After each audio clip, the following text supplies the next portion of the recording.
Happy New Year to all our Anchorage Symphony Orchestra friends. And we're so excited about our first big event in 2023, which is our annual silent movie extravaganza. This year, Charlie Chaplin's epic Gold Rush. I'm Susan Wingrove-Reed, and I am the education consultant for the symphony and also the principal keyboard player. And I get to play some cool parts on this film too. Very excited. So let's talk a bit about the background of Gold Rush. It was made in 1925, and it's hilarious and warmly compelling. A film written, produced, and directed, and starring Charlie Chaplin. His character, the Little Tramp, heads north to join the Klondike Gold Rush. He's trapped in a small cabin by a raging blizzard, and he's forced to share a teeny space with a successful prospector and a fugitive from the law. When he is finally able to leave the cabin, he falls in love with a beautiful barmaid and tries valiantly to win her heart. When the prospector needs help locating his claim, it begins to look at least hopeful that the little tramp might not be quite as poor as when he started this whole adventure. So the theme of the film is the quest for basic human needs: food, money, shelter, acceptance, and love. And the film setting mirrors the materialistic 1920s obsessions with other things that weren't as important. The film was shot in 2 weeks in the snow country of Sierra Nevada and depicting the Chilkoot Pass. It's one of the best of all of Charlie Chaplin's films, possibly one of the best movies ever made. So let's talk a little bit about the character, the tramp. Small, innocent, beleaguered, romantic, oblivious, resourceful, idealistic. He lives inside all of us, but Charlie Chaplin made him universal with humor that is never cruel and always speaks to our best selves. Chaplin referred to the little tramp as the little fellow. This is his most memorable screen character and became an icon in world cinema during the silent film era. The Tramp is also the title of a silent film that was written and directed in 1915. The character of the Tramp was originally created by accident while Chaplin was working at Max Sennett's Keystone Studios and dressing up for a 1914 short film called Mabel's Strange Predicament. In a 1933 interview, Chaplin explained how he came up with the look of the Tramp. He said, "A hotel was built for the Mabel Normand picture, and I was hurriedly told to put on funny makeup. I went to the wardrobe and got out a pair of baggy pants, a tight coat, a small derby hat, and a large pair of shoes. I wanted the clothes to be a mass of contradictions. To add a comic touch, I wore a very small mustache, which would not hide my expressions. My appearance got an enthusiastic response from everyone. The character actually became a man with a soul, a point of view. He wears an air of romantic hunger, forever seeking romance, but his feet won't let him." In 1914, the Tramp appeared in Kid Auto Races at Venice, and his salary at that time was $150 a week. 3 years later, Chaplin's contract assured him an annual payment of over $1 million and made him the highest paid employee in the world. In 1925, Charlie Chaplin, called Charlot in France and Small Mustache in China, was the world's most recognizable figure of any sort. His career as the Tramp was just 11 years old. His resume would eventually include credits for choreography, composing, and singing, in addition to directing, producing, writing, editing, and of course, acting. But it was time to give the public what it wanted in the form of an even longer feature with the Tramp. This became the Gold Rush. This takes the Tramp in his longest outing to date, from rags to riches. And what could have more universal appeal? The jokes build on situations everyone can identify with. Who doesn't feel an empathetic blush when Charlie's pants start to fall down as he dances with the girl of his dreams? Or breathe a sigh of relief when he finds a convenient rope and manages to slip it around his waist without her noticing? It only takes a beat, however, for everyone to see that a large, hapless dog is tied to the end of that rope and is being swung around the dance floor. And then everyone involuntarily braces for Charlie's inevitable tumble. The sequence occupies only a minute, but that combination is Chaplin's basic comedic formula, the DNA of his pictures. His last film featuring the Little Tramp was 1936 Modern Times, an icon of the Great Depression era. The tramp character of Chaplin, according to Walt Disney, was one of the inspirations for the character of Mickey Mouse, saying, "We wanted something appealing, and we thought of a tiny bit of a mouse that would have something of the wistfulness of Chaplin, a little fellow trying to do the best he could." So when you go to Disneyland and see Mickey Mouse, think Charlie Chaplin. A film commentator named Lucy Sante wrote, "Watching the gold rush of 1925 is a weirdly communal experience, even if you're taking it in on a small screen alone in your room, because it was one of the first truly worldwide cultural phenomena, and it has enjoyed an unusually extended life for a film. Watching along with you almost a century's worth of people in every corner of the globe, in opulent movie palaces and slum storefronts, on state-of-the-art equipment, and sheets hung from trees, and the Atwood Concert Hall. Its humor and poetry transcend cultural and historical boundaries, and there has never been a time when that was in doubt. It remains the highest grossing silent film comedy. And when The Gold Rush was released in England, BBC Radio broadcast 10 solid minutes of audience laughter at the premiere." The Gold Rush is unique among Charlie's silent films in that he began production with a more or less complete story. He was spurred by reading a book about the tragic Donner Party of 1846-47 and a series on the Klondike Gold Rush of 1897 to 99. He recreated the latter with astonishing fidelity in the opening shots, showing the crossing of the Chilkoot Pass using 600 extras, apparently hobos rounded up in Sacramento, in the Sierra Nevada range near Truckee, California. The rest of the picture was filmed on elaborate sets made from wood, burlap, chicken wire, plastic, salt, and flour in his studio in Hollywood. Production covered 17 months, from spring 1924 to summer 1925. Max Swain, who played Big Jim McKay, whom James Agee memorably described as looking like a hairy mushroom, had made many shorts with Chaplin at Keystone.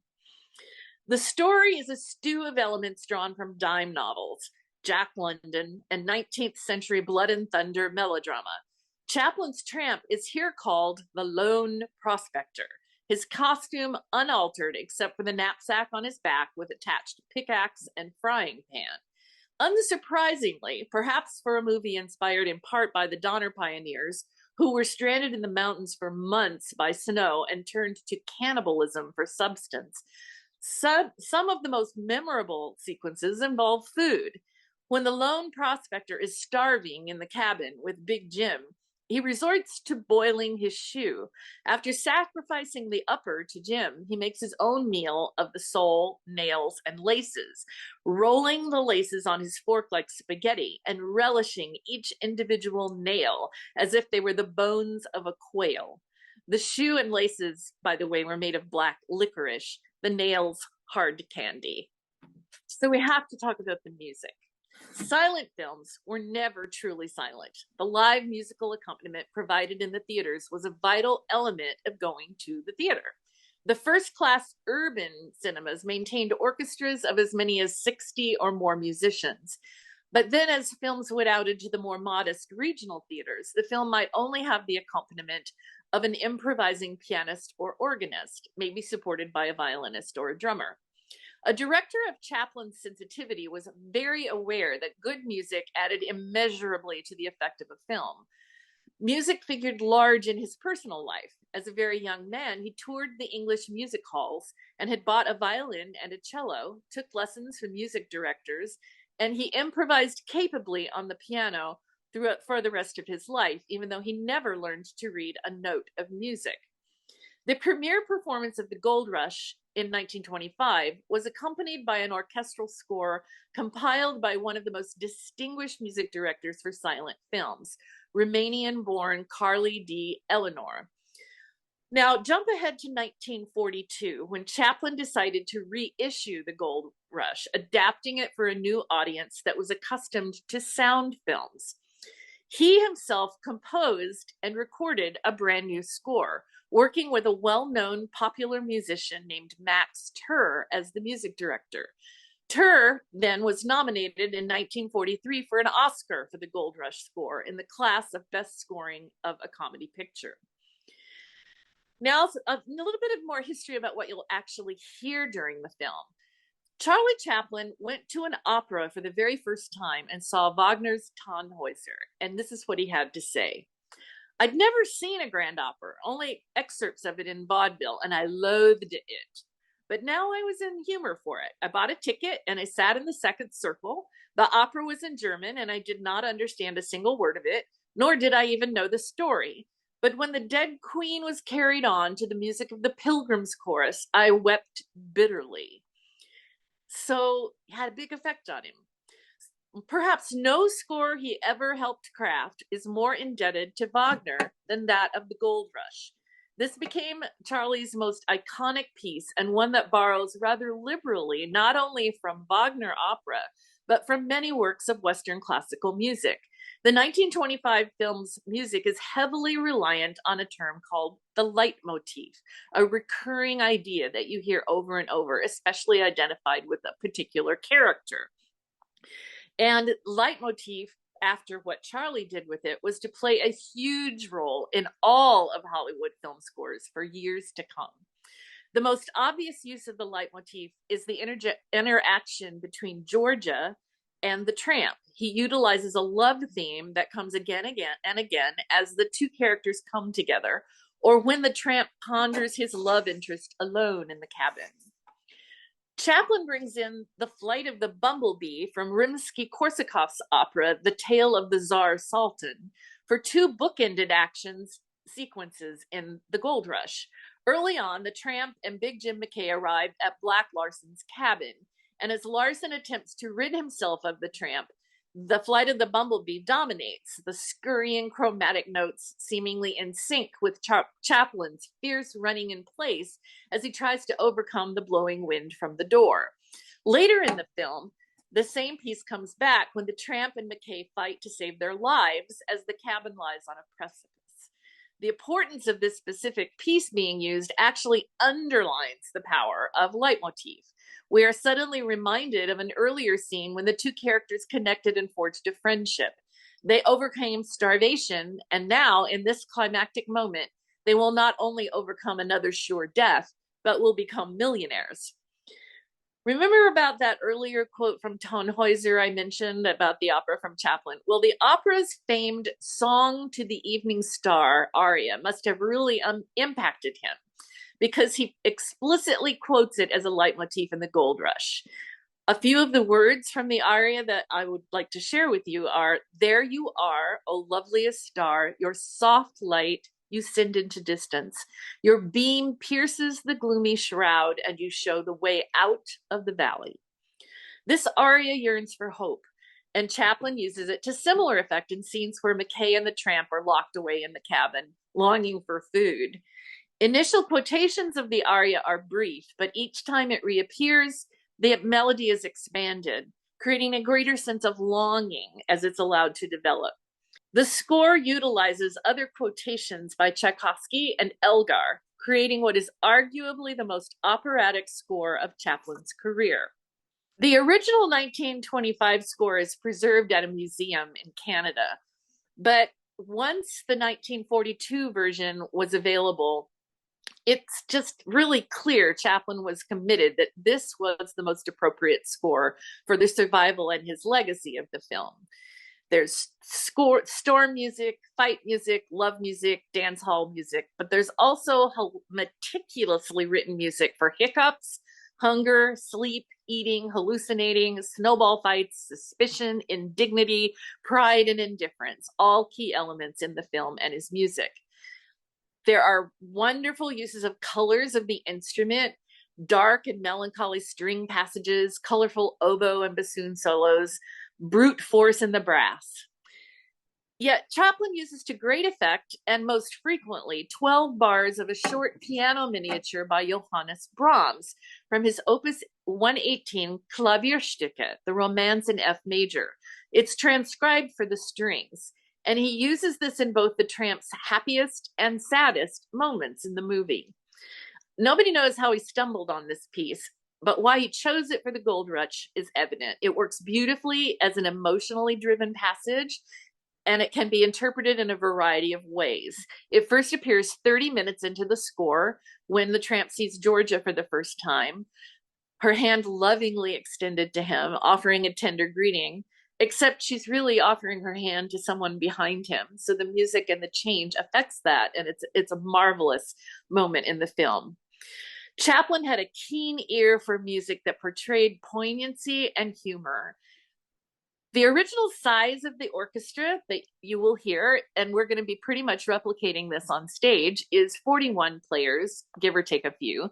Piccolo, 2 flutes, oboe, English horn, 3 clarinets, alto clarinet, bass clarinet, bassoon, 2 horns, 2 trumpets, 2 trombones, tuba, piano, celeste, harp, percussion and strings, and accordion, which will be played on a synthesizer for our version. We have 3 rehearsals with our conductor to learn how the music fits precisely with the film. A lot of this is in the hands of the conductor to pull this all together to fit the exact moments the music should happen. Timing is hugely challenging. And we owe an homage to our conductor emeritus, Randall Craig Fleischer, for starting this tradition of the silent movies. We love these every year, and the players on the stage just delight in hearing the roars of laughter coming at us from the audience as everyone experiences a historic gem of film and music history. We look forward to seeing you at the Gold Rush and at our future concerts later in January, and a great season yet to come. Please continue to be a part of our Anchorage Symphony family, and we look forward to seeing you a lot in 2023.